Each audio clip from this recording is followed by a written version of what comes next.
നമസ്കാരം. വീണ വിജയൻ പെടുമോ? ആകപ്പാടെ ഒരു കൺഫ്യൂഷനുള്ള ഒരു ചോദ്യമാണ്. കാര്യം വേറൊന്നുമല്ല, SFIയുടെ അന്വേഷണം ഇങ്ങനെ പുരോഗമിക്കുന്നു. കഴിഞ്ഞ മാസം വീണ വിജയൻ്റെ മൊഴിയെടുത്തു. മൊഴിയെടുപ്പെല്ലാം കഴിഞ്ഞപ്പോൾ വളരെ രസകരമായത് വീണ വിജയൻ്റെ ഭർത്താവും മന്ത്രിയും ഒക്കെ ആയ മുഹമ്മദ് റിയാസിൻ്റെ ഒരു പ്രസ്താവനയാണ്.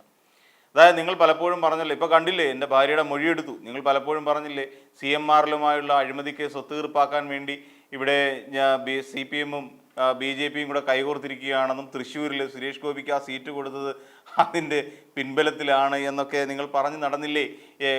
കുടില കോമരങ്ങളെ, കോൺഗ്രസ്സുകാരെ എന്നൊക്കെ വിളിച്ചുകൊണ്ട് ആക്ഷേപിക്കുന്ന ഒരു സംഭവം കണ്ടിരുന്നു. സത്യത്തിൽ ഈ കേസ് മുന്നോട്ട് പൊയ്ക്കൊണ്ടിരിക്കുകയാണ്. ഇതിൽ ഏറ്റവും കൂടുതൽ കാര്യലബ്ധിക്ക് ഉപകാര സ്മരണ എന്ന് പറയുന്നത് പോലെ CMRൽ നൈസായിട്ട് ഒരു ഹർജി സമർപ്പിച്ചു. ഡൽഹി ഹൈക്കോടതിയാണ് കേസ് പരിഗണിക്കുന്നത്.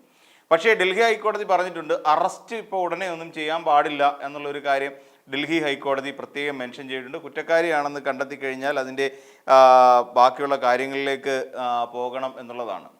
ഇതിനിടയ്ക്ക് വന്നിട്ട് നമ്മുടെ ഇദ്ദേഹം KM ഷാജി പറഞ്ഞിരുന്നതെന്ന് വെച്ചാൽ ഏകദേശം 50 ലക്ഷം രൂപയാണ് അത്ര ഈ കേസ് വാദിക്കാൻ വേണ്ടിയിട്ട് ഒരു വക്കീലിന് കൊടുക്കുന്നത്. ഒന്ന് ആലോചിച്ച് നോക്കൂ.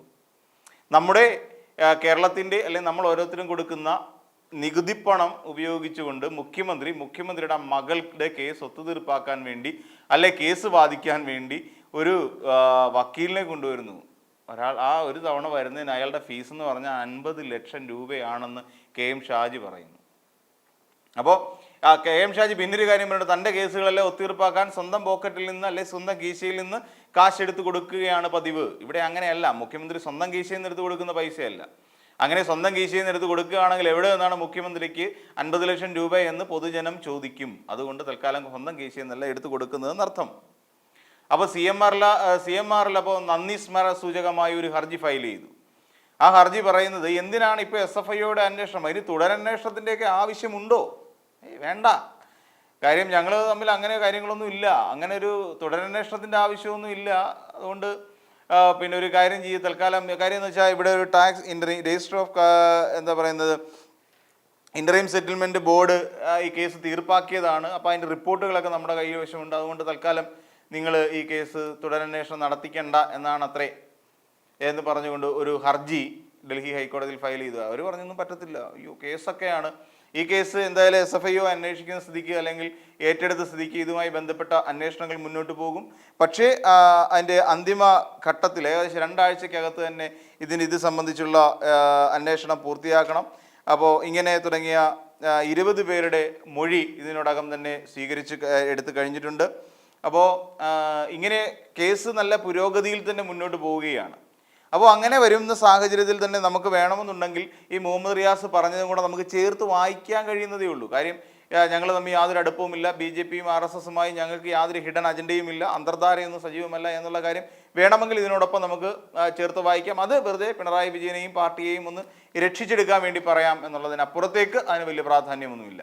കാര്യം ഒരാളൊരു തെറ്റ് ചെയ്തു, ഏകദേശം 1.72 കോടി രൂപയുടെ അഴിമതി ക്രമക്കേട് ഇക്കാര്യത്തിൽ നടന്നിട്ടുണ്ട് എന്നുള്ള കാര്യമാണ് ഇപ്പോൾ SFIO അന്വേഷിക്കുന്നത്. സാമ്പത്തിക ക്രമക്കേടുകൾ മാത്രം അന്വേഷിക്കുന്ന ഒരു ഏജൻസിയാണ് ഈ പറയുന്ന SFIO.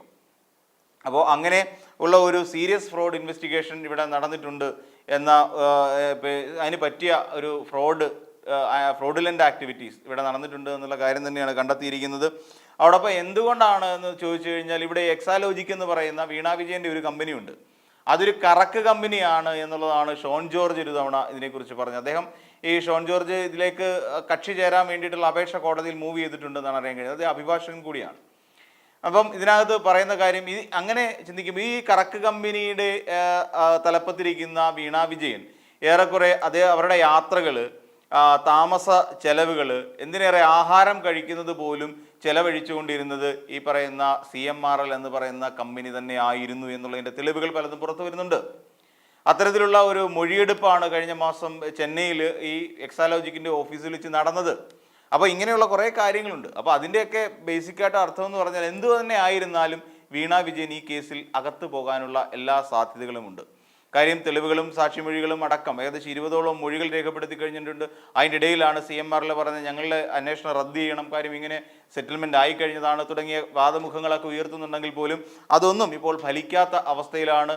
അതായത് വരുന്ന ഒരു തദ്ദേശ സ്വയംഭരണ തെരഞ്ഞെടുപ്പും കൂടി ആയി കഴിയുമ്പോൾ അതിൻ്റെ ഒരു ഓളത്തിലേക്കൊക്കെ എത്തുമ്പോൾ ജനം കൂടുതലും ചർച്ച ചെയ്യപ്പെടാൻ സാധ്യത ഉള്ള ഒരു വിഷയത്തിലേക്ക് തന്നെയായിരിക്കും ഇത് വഴിമരുന്നിടാൻ പോകുന്നത്. അപ്പോൾ മുഖ്യമന്ത്രി ആയതിനു ശേഷം സ്വന്തം കുടുംബത്തിന് വേണ്ടിയിട്ട് അല്ലെങ്കിൽ മുഖ്യമന്ത്രി ചെയ്തിട്ടുള്ളത് ഇങ്ങനെ തന്നെ പ്രവൃത്തികളാണെന്നും മുഖ്യമന്ത്രിയുടെ മകൾ ഇവിടെ വലിയ തോതിൽ ഏകദേശം 1.25 കോടിയോളം രൂപയുടെ സാമ്പത്തിക ക്രമക്കേടുകൾ കേരളത്തിൽ വരുത്തി തീർത്തിട്ടുണ്ട് എന്നുള്ള തരത്തിലും, അല്ലെങ്കിൽ ഇങ്ങനെ പറ്റിക്കപ്പെട്ടുകൊണ്ട് അഴിമതി നടത്തിക്കൊണ്ട് അല്ലെങ്കിൽ പല കെടുകാര്യസ്ഥതയ്ക്കും കൂട്ടുനിൽക്കുന്ന കമ്പനിക്ക് അവരിൽ നിന്ന് മാസപ്പടിയും മാസാമാസം വാങ്ങിക്കൊണ്ട് ഇവിടെ വേണ്ട ക്രമക്കേടുകൾക്കുള്ള ഒത്താശ ചെയ്തു കൊടുക്കുന്ന ഒരാളായി മുഖ്യമന്ത്രി പിണറായി വിജയൻ്റെ മകൾ മാറിക്കഴിഞ്ഞു എന്നുള്ള തരത്തിലുള്ള വ്യാഖ്യാനങ്ങളും ഇനി ഉണ്ടാകാനുള്ള എല്ലാ സാധ്യതകളുമുണ്ട്. ഇത് വരാൻ പോകുന്ന ഇപ്പോൾ ഇതൊന്ന് ഉയർന്നു വന്നുകൊണ്ടിരിക്കുകയാണ്. ഇനിയിപ്പോൾ പതുക്കെ ഈ എക്സാലോജിക്കുമായി ബന്ധപ്പെട്ട അല്ലെങ്കിൽ വീണ വിജയനുമായി ബന്ധപ്പെട്ട വിവാദം ഇനി ഇവിടെ കേരളത്തിൽ ഒന്നാകെ ചർച്ച ചെയ്യാൻ പോവുകയാണ്. അപ്പോൾ അങ്ങനെ ചർച്ച ചെയ്യപ്പെടുമ്പോൾ വരുന്ന തദ്ദേശ സ്വയംഭരണ തെരഞ്ഞെടുപ്പിൽ പ്രാദേശിക തലങ്ങളിൽ പോലും ഇത്തരം വിഷയങ്ങൾ ചർച്ചയാകുകയും അല്ലെങ്കിൽ ചർച്ചയാക്കുകയും ചെയ്യും. അതിന് തയ്യാറായി UDFും BJPയും ഇപ്പോഴും കളത്തിൽ തന്നെയുണ്ട് എന്നുള്ള കാര്യം നമ്മൾ മനസ്സിലാക്കണം. ഇവിടെ കേരളത്തിനെ സംബന്ധിച്ചിടത്തോളം കേരളത്തിൽ കൂടുതൽ പഞ്ചായത്തുകളിലും മുനിസിപ്പാലിറ്റികളിലും നഗരസഭകളിലേക്കും ഇത് ഈ പറയുന്ന ഇവരെ ഇറങ്ങിച്ചെല്ലാൻ BJPയുടെ ഭരണം പിടിച്ചെടുക്കാൻ വേണ്ടിയിട്ടുള്ള ശ്രമം നടത്തുമെന്ന് ശോഭാ സുരേന്ദ്രൻ കഴിഞ്ഞ ദിവസം പറയുകയും ചെയ്തിരുന്നു. അപ്പോൾ ഇതിൻ്റെയൊക്കെ പ്രധാനപ്പെട്ട ശോഭാ സുരേന്ദ്രൻ മത്സരിച്ച സമയത്ത് ആലപ്പുഴയിൽ പോലും CMRLന്റെ വിഷയം എടുത്ത് ഉയർത്തുകയും ചെയ്തിരുന്നത് നമ്മൾ കണ്ടതാണ്. അപ്പം രാഷ്ട്രീയ കേരളത്തിൽ ഇത് വലിയ ഒരു പ്രത്യാഘാതം CPMന് ഉണ്ടാക്കുമെന്നുള്ള കാര്യം തീർച്ചയാണ്. അതുകൊണ്ട് തന്നെ CMRLുമായി ബന്ധപ്പെട്ട അഴിമതി കേസിൽ മുഖം നോക്കാതെയുള്ള നടപടികളാണ് ഇനി ഇവിടെ ആവശ്യം.